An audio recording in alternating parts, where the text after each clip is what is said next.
सोनिया। सोनिया जी, जैसे कि आप मेट्रो यूज करते हैं तो मेट्रो का भी किराया बढ़ गया 1 रुपये से 4 रुपये तक, जी। जो 10 रुपये थोड़ा 11 हो गया, जो 7 को 10 हो गया। जी। तो आपको इस चीज़ को कैसे देखते हैं, मतलब किस वजह से बढ़ के आप कैसा? देखिए, जो मिडिल क्लास फैमिली है वो तो अफोर्ड कर नहीं पाती है।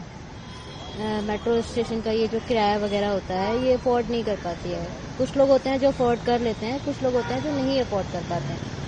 तो मेरा मानना है कि ये जो बढ़ा है किराया, ये थोड़ा सा मैक्सिमम कम होना चाहिए कि मिडिल क्लास लोग भी उसको अफोर्ड कर सकें और उसी तरीके से यूज कर मतलब सकें। आपका मानना है कि जो किराया बढ़ा वो कम होना थोड़ा कम रहना चाहिए, जो अपने लेवल पे है वो अपने लेवल पे ही रहना चाहिए। ठीक। आपका नाम क्या है? मेरा नाम अरमान है। अरमान जी, जैसे कि मेट्रो का किराया बढ़ गया तो आप उस चीज़ को मतलब एक तरीके से ठीक है, अगर उनका टैक्स ज़्यादा आ रहा है, उनको कन्वीनियंस के लिए ज़्यादा चार्ज लग रहा है तो गवर्नमेंट का वे ठीक है, बट हम लोगों को थोड़ा मतलब वैसे पे करने में आसानी हो उसके लिए उनको कन्वीनियंस बनाना चाहिए। जैसे जो मेट्रो कार्ड है वो हर जगह यूज़ नहीं होता, वो एक मेजर दिक्कत है। बाकी वो लोग अगर 2 या 4 रुपये बढ़ा भी दे तो उससे कोई प्रॉब्लम नहीं है।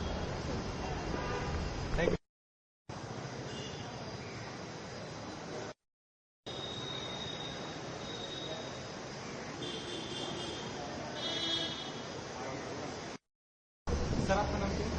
आर के रंजन। आज के दिन से आप मेट्रो यूज करते हैं तो आज मेट्रो का किराया बढ़ गया 1 बजे तक, तो आपका वो कैसे देखते हैं? नहीं, किराया तो नहीं बढ़ना चाहिए था। एक्चुअल इससे होता क्या है कि मिडिल क्लास के ऊपर बहुत ज्यादा फर्क पड़ता है, लोड पड़ता है, फाइनेंशियल लोड पड़ता है। किराया कम करने के बजाय बढ़ा रहे हैं, ये अच्छी बात नहीं है, गलत बात है, ये ऐसा नहीं होना चाहिए। जी जी। गाड़ी में रखे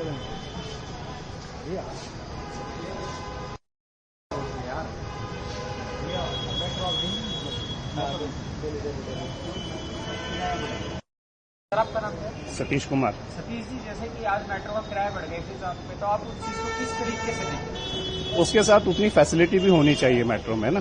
कितना क्राउड होता है, सुबह 8 बजे के बाद में, ऑफिस टाइम के बाद में आप डबल डोर खोलते हो, क्यों? हर किसी का ऑफिस का टाइम वैल्यूबल होता है। इसको देखते हुए कोई ज्यादा फैसिलिटी नहीं है। किराया बढ़ा दिया, ठीक है, ट्रैफिक से छुटकारा मिल गया, लेकिन बात तो वहीं आ गई ना। जब मेट्रो में लाइन में लग के टाइम वेस्ट करना है तो सीआरपी वाले कर क्या रहे हैं वहां पे, सीआईएसएफ वाले कर क्या रहे हैं वहां पे, जो इतनी सारी जनसंख्या रखी हुई है वहां पे बढ़ा करके। मैं इतना ही बोलूंगा कि टाइम की वैल्यू देखिए जरा क्या होता है। सुबह 8 बजे के बाद में डबल डोर खुलता है एंट्री के लिए, क्यों? चेकिंग के लिए क्यों खुलता है डबल एंट्री के लिए? पैसे हम दें, लेट हम हो ऑफिस में, वो तो आके अपनी घंटी बजा के बैठ गए वहां पे आराम से। देखिए जरा द्वारका में अभी भी क्या हाल हुआ है, कितनी लंबी लाइन लगी हुई है। पालम के मेट्रो में देखिए कितनी लंबी लाइन लगी हुई है, जरा देखें जाकर के वहां पे क्या होता है, ऊपर सीढ़ियों तक लाइन लगी हुई है। Thank you. मेरा नाम रणधीर कुमार द्विवेदी है। और जैसे कि आज मेट्रो का किराया बढ़ा है तो आप उस चीज को किस तरीके से कैसे देखते हैं? देखिए, हम लोग डेली मेट्रो का यूज करते हैं, ठीक है, और मिडिल क्लास फैमिली जो भी है उस पर ज़्यादा इफेक्ट पड़ेगा मेट्रो का किराया बढ़ने से। हम इसलिए मेट्रो यूज करते हैं क्योंकि किराया वहाँ पर बचे और ट्रैफिक से भी हम बच पाए हम लोग। और इस पर सरकार को देखनी चाहिए, किराया जो है उसको कम करनी चाहिए, जब बढ़ानी नहीं चाहिए फिलहाल। Thank you. आपका नाम कैसे? मेरा नाम वात्सल्य मिश्रा है। वासी जी, जैसे कि आज मेट्रो का किराया बढ़ गया 1,000 रुपये तक, तो आप उस चीज को किस तरीके से कैसे लगता है? देखिए, हम लोग बेसिकली मेट्रो यूज करते हैं कि ट्रैफिक से बच सकें और थोड़ा जेब भी लिमिटेड ही रहे, लेकिन अभी किराया बढ़ा है तो थोड़ा सा प्रेशर होगा पॉकेट पे, बस दैट्स ऑल।